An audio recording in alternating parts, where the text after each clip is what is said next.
So how'd that discussion go? I would not be at all surprised to learn that you're already making some very important connections between pornography and the cultivation of human trafficking, the sex trade industry in our culture today. You know, in this last segment, let me help us really connect the dots together. You know, when it comes down to it, sex trade, human trafficking, modern day slavery, it's not about pleasure, it's not about lust, it's about money, it's about greed, it's about profit. It's a business that has become very financially profitable. If it weren't so profitable, people would not take the risk to suffer the consequences from enslaving other human life. One of the things that you learn in Basic Business 101, if you're going to have a successful business, you need to understand the law of supply and demand. Now, you may have heard of this before, but let me explain it to you.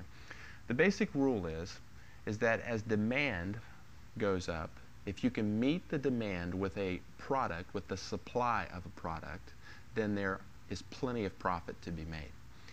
And so, once upon a time, even when we were very young, we began to think through maybe starting a business of our own, making some money. Some of us had our first lemonade stand or popsicle stand or whatever that we put out on the corner during a hot month in the summer, and there we made our product, you know, very appealing to passersby, and what a great deal it was, and maybe we made a few tokens with that. But if today, if we were to try to go into a business endeavor together, we wanted to be successful at that, what would that look like? Let's say in the classroom where you're sitting right now, you as students got together and you decided to form a business conglomeration, and you were going to market a product to your peers. You've recognized how much discretionary money your peers have, and you want to tap into that, right? You want to get part of that. You want to collect on that income. And so you get together and you talk about possible products, and it occurs to you that your peers, your classmates, tend to spend money on energy drinks. And so what you decide to do is you're going to come up with your own energy drink, and you're going to market it to your classmates, and you're going to do it in a way that makes the demand very high, and you're going to be very methodical in meeting that demand with the supply of your specific energy drink. So you do your research, and the first thing that you have to understand, the first thing that you come to terms with is you need good marketing, right? And it's beyond just social network marketing. You've got to come up with some really good, slick packaging. The package, the can, the bottle, the graphics to your energy drink. It needs to be appealing to the eye. You need to do your research, and you need to figure out what are some flavors that the average American teenager really likes. And you need to make sure that your sports drink or your energy drink tastes like that.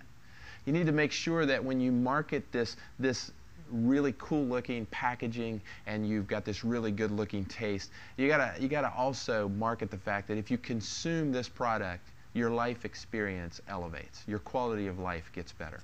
And as you begin to put your product out there and get your label out there, then you begin to attract attention. And as you begin to attract attention, demand begins to go up.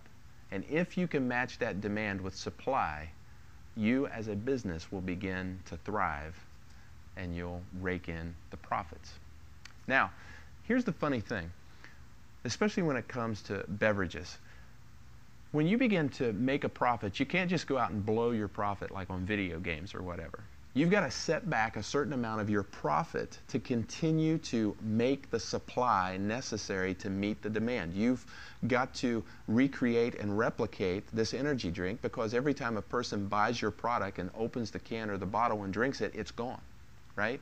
And so you want to propagate your business. So there's a certain amount of money that not only has to go towards effective marketing, but it also has to go towards the replication of your product. You want to keep demand going up, and you want to meet that demand with your supply. If you can master that, you're well on your way to becoming successful entrepreneurs. So what does the law of supply and demand have to do with human trafficking in the sex trade industry? It's got everything to do with it. Now, stop and think. What type of marketing investment does it require? Very little. Pornography has saturated our culture with a heightened sense of sexuality and has distorted the way people even view themselves sexually. We've covered that and talked at that at great length, but the bottom line is many people have a lifetime of conditioning that sets them up for the type of craving that readily enables them to participate in illegal activity that propagates the trafficking of women and children and the enslavement of people. You know, the other thing that pornography does, especially in the realm of marketing, is that it reclassifies the commodity. It would probably be hard for people conscientiously to subscribe to prostitution and sex trafficking if they thought of people as being people. But instead, pornography objectifies people, especially women and children. And because they're objectified, they become a little less than human, and therefore they become a product that can be bought and sold and traded. Now, that sounds pretty opinionated, but I want you just to stop and think about what we see going on in our culture today and how people view each other, and especially speaking towards women, how women are conditioned to view themselves. At any given time during the month, any week, there are about 10 million people who are being treated in this country for an eating disorder. Only 1 million of the 10 million are men. The rest are women. In this country, in the 21st century, 90% of the cosmetic surgeons are men, while 90% of the clientele are women. So how did we get to this point? Well, when we look and trace what's happened over the last 30 to 40 years, we have to include pornography in that discussion. The other thing that we need to think about when it comes to the law of supply and demand is that with virtually any other product that you're trying to sell, that you're trying to increase demand for and meet, you need to set back part of your profits to replicate the product that you're selling. Like, for example, with our energy drink, anytime a person opens a can, opens a bottle, and drinks it down, it's gone. So there needs to be profit set back to recreate the drink.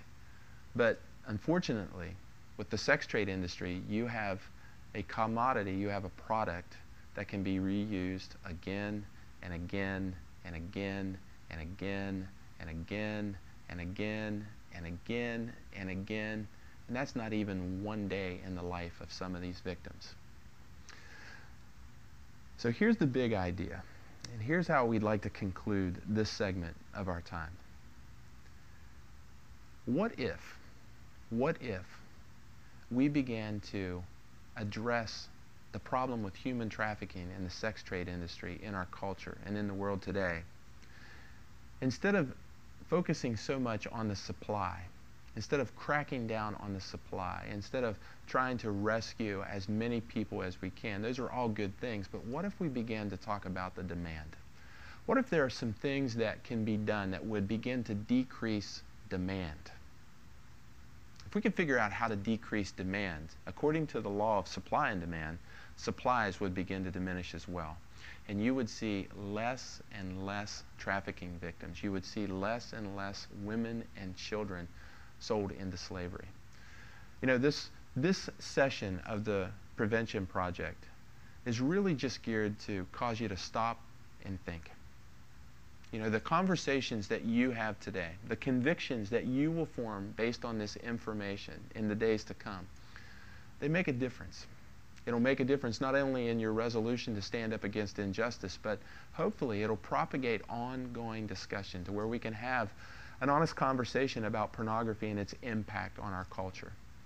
So with that, we're going to wrap up our time, my teaching part of this, and we've got a couple of exercises that we're going to allow you to fill the rest of your class time with. And I would just really encourage you that as you begin to debrief our time today, as you begin to think and reflect on the material that's presented, that it would serve as an ongoing catalyst for conversation, not just with your peers here that you go to school with, but among your generation. And who knows, sometime, someday, in the not so distant future, maybe we can work together to begin to decrease the demand and therefore begin to also decrease the supply.